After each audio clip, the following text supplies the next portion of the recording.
What happens when a small-town black woman defends a man the whole town feared and refuses to apologize for it? It was a Thursday. Thick heat hanging over Franklin, Tennessee like a wet towel. You could fry an egg on the hood of a parked truck. Inside Red's place, the AC rattled like it was fighting for its life, and the smell of catfish and cornbread drifted out into the gravel lot. Clarice Redmond, 52, had worked the breakfast rush, wiped down every booth herself, and poured coffee for the regulars without a single complaint. But now, just past 1 in the afternoon, she needed a break. And a smoke. She stepped outside, leaned on the rail by the steps, and lit up. The cigarette calmed her nerves. Same routine every day for the past 20 years. But something across the street caught her attention. 2 sheriff's deputies had a man pinned against a motorcycle, leather vest, faded jeans, long hair matted with sweat. It was Rick Malone. Folks around called him Tanker. Came in once or twice a week, always sat in the corner booth, tipped in 20s, and never gave her a single reason to worry. But those 2 deputies, they weren't playing fair. One of them, a stocky white guy with a crew cut and mirrored sunglasses, had Tanker's arm twisted behind his back. The other one, younger, red in the face, kept barking orders. Clarice squinted. "You serious?" she muttered under her breath. She crushed out her cigarette, grabbed her phone, and started walking. Not in a hurry, but with a purpose. Her flip-flops smacked against the asphalt. The gravel crunched as she crossed the road. "Hey," she called out loud and clear. "What's going on here?" The younger deputy turned. "Ma'am, this don't concern you." Clarice stopped about 10 feet from them, held up her phone. "It does now. I know this man. He eats at my diner." "He's resisting," the older one said, tightening his grip. Tanker's face was red. He winced, jaw clenched. "I ain't resisting. I told y'all, I just pulled over for water." Clarice's voice was steady, calm, but she wasn't playing. "You better have a warrant or a damn good reason to be twisting somebody's arm like that in the middle of the street." The younger one stepped toward her. "Ma'am, I'm gonna need you to put that phone away and go back inside." She didn't move an inch. "My name is Clarice Redmond. That's my diner over there. You think you can do this kind of thing in front of everybody and not answer for it?"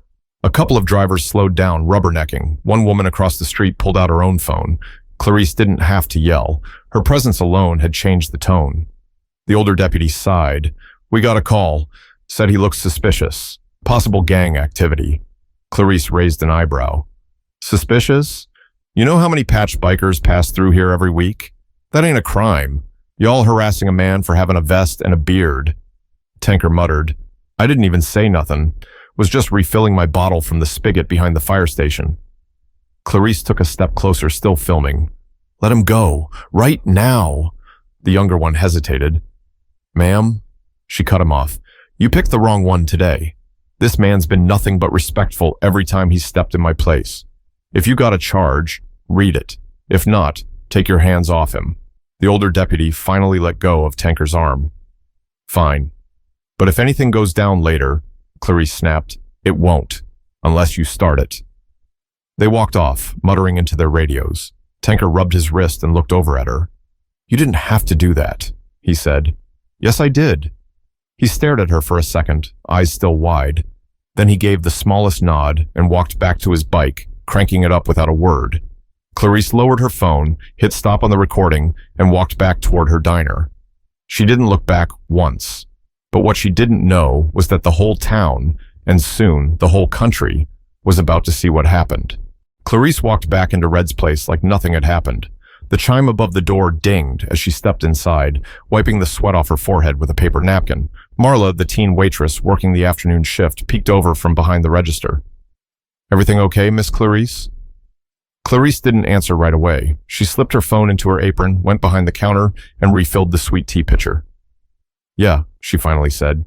"Just had to remind the law how the law actually works." Marla blinked. "What?" Clarice didn't explain. She just picked up the tray of fresh cornbread and started refilling the baskets on the tables, but her hands were still shaking, just a little. Out front, Tanker was gone. The deputies were too, but the street didn't feel quiet. It felt tense, like the sky before a storm. By the time the evening crowd started rolling in, Clarice had already uploaded the video. No caption, just raw footage. She didn't tag anyone, didn't add a location. But folks online didn't need a location to recognize what they saw. Two deputies roughing up a man for no clear reason, and a black woman standing between them and abuse of power. By midnight, the video had over 40,000 views. By the next morning, it hit 2 million. Clarice didn't know it had gone viral until a news van pulled into the lot during breakfast, Channel 4 out of Nashville. She was in the middle of flipping sausage links when Marla rushed into the kitchen. "There's cameras outside," she whispered. Clarice just shook her head. "Tell them I'm working. They can come eat or they can go wait outside." They didn't leave, but they didn't get a quote either. What she did get was a mix of reactions. Folks who'd known her all their lives came in and gave her that look, the one that said, "You didn't have to get involved." Some kept their eyes down when they ordered. Some didn't come in at all. Others, they came in just to shake her hand. "I saw the video," a black truck driver said as he finished his grits. "What you did, that was bold. You got guts."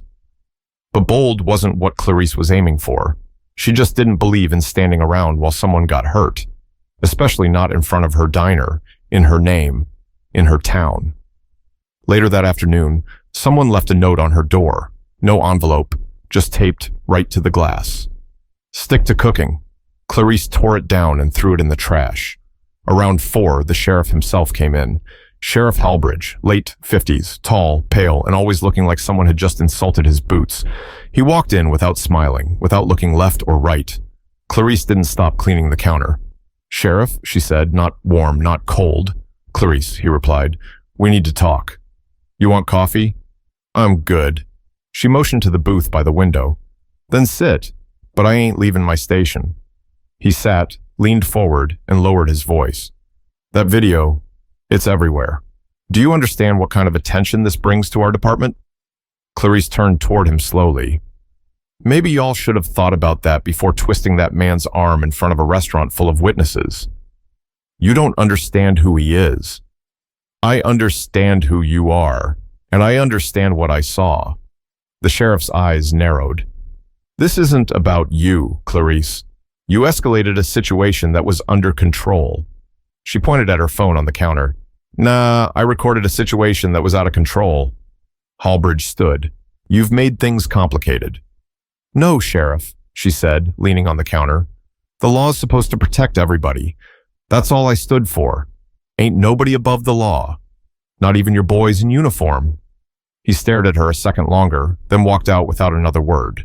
But before the door could swing shut behind him, the sound of distant engines started rolling over the hills. By Friday morning, the phones at Red's place wouldn't stop ringing. Half were reporters trying to bait Clarice into a statement. The other half were people calling from all over, Arizona, Ohio, even a retired teacher from Tulsa who just wanted to say thank you. Clarice didn't say much to any of them. She let the phone ring most times. If someone wanted to talk, they could come down and order breakfast like everyone else. But the town had plenty to say. In Franklin, news didn't travel by broadcast. It traveled in whispers behind church bulletins, across gas pumps, and between neighbors tossing trash at the dump. Some folks called her a hero. Others called her a troublemaker. And plenty of them were mad she'd made their quiet little corner the center of something big. At the food ride on Carter Street, people pointed. At the beauty shop, women argued about her like she was running for office. And down at the mechanic's garage, someone scratched the word snitch into the side of her old Dodge pickup. Clarice didn't flinch. She had seen worse, lost her husband to lung cancer, raised 3 kids on 1 paycheck, worked as a nurse for 17 years before turning her husband's old rib shack into a real sit-down spot. This was noise. She didn't even stop to get it repainted, just kept driving it like she always did, daring anybody to say something to her face. Saturday came hot and dry. Around 10 a.m., a rumble passed through the diner's walls like a freight train. Clarice froze. It wasn't thunder. She stepped outside, shielding her eyes. 1 motorcycle, then 2, then 5. Each one pulled into her lot slow and deliberate, like they weren't in a rush, like they'd been here before and knew just where to park. Tanker was leading them. Same vest, same bike. This time, he wasn't alone. Clarice crossed her arms. "This about what happened the other day?" Tanker pulled off his helmet, nodded once, and said, "It's about what didn't happen, and what you did." He looked around at the dozen or so riders who had pulled in behind him. Word got out. Club brothers all over saw that video. You stood up for one of ours. Clarice shook her head. I didn't do it for a club. I did it 'cause it was right. Tanker cracked a half smile. Exactly. She glanced toward the front door. A few of the early lunch customers were peeking through the windows, looking nervous. You bringing trouble to my doorstep? She asked. No, ma'am. We came to eat. She raised an eyebrow. All 200 of you? Tanker nodded. Word's already out. They're coming. We don't forget who protects their own. She sighed, then turned back toward the door. Hope you all like catfish and sweet tea. We fry it fresh. One of the bikers chuckled. We heard. By noon, the gravel lot behind Red's place was packed. Rows of bikes lined up like parade floats, everyone shining in the sun. People pulled off the highway just to watch. A couple of local news trucks parked across the street, cameras rolling. But inside the diner? It wasn't chaos. It was quiet, respectful, orderly. Every biker sat down like a guest, not a soldier. They passed menus, said please and thank you, tipped in 20s and 50s. Some of them had prison tattoos, some wore rings with skulls, but not one of them disrespected the house. Clarice worked the grill without missing a beat. Marla's hands were shaking as she poured drinks. You okay? Clarice asked. I think so. I've never seen anything like this. Clarice handed her 2 plates of ribs. Then pay attention. This is what happens when you treat folks like people. Marla nodded slowly and carried the plates out. But outside the walls of Red's place, the stares and whispers were turning into something else, something harder to ignore. By Sunday morning, the town had split clean in 2. Some folks came by the diner just to catch a glimpse, men in khaki shorts and ball caps, women in church dresses holding their purses tight. They parked across the road and watched from inside their cars like they were staring at a wildfire they couldn't look away from. Others came inside and ordered double plates, sat next to bikers, asked questions, shared stories. You could tell who was who the moment they opened the door. Clarice didn't have time to entertain anyone's opinion. She had work. She had mouths to feed. The only thing she cared about was keeping the peace and the food hot. The bikes kept coming. Some had license plates from Missouri, others from Louisiana. One couple rolled up from Kansas, said they'd driven overnight after seeing the video. They said you were real, the woman told Clarice. We came to see for ourselves. Clarice just shook her head and put a plate of peach cobbler in front of her. Don't come to see me, she said. Come for the food. She didn't care who someone was, what they wore, or what patch they carried.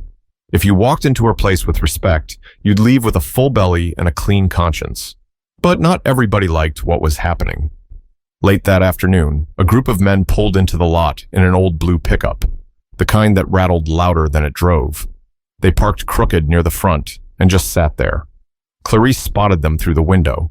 She knew 2 of them by name. Worked at the auto parts store, loud at Friday night football games. The kind of men who got nervous when things changed too fast. One of them stepped out, arms folded, chewing tobacco, and shouted across the lot, How long you planning on letting them take over this place? Inside, the chatter slowed. Clarice didn't say anything at first. She wiped her hands on a towel and walked to the door, opened it gently, stepped out just enough to be heard. They're customers, she said. Same as anyone else. You got a problem. You can come inside and talk like a man. The guy scoffed. Ain't trying to eat no ribs next to a damn biker gang.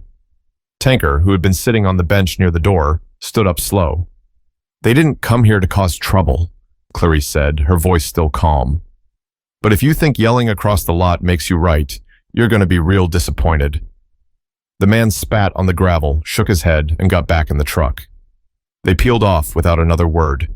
Clarice turned back inside, and just for a moment, every table looked at her with the same expression, a kind of respect you don't earn overnight. She nodded to Marla. Put some more cornbread in the oven. Looks like we'll need it. Tanker stepped up beside her and spoke just loud enough for her to hear. You ever worry this'll go south? Clarice glanced at him. Every time I open the door, but I do it anyway.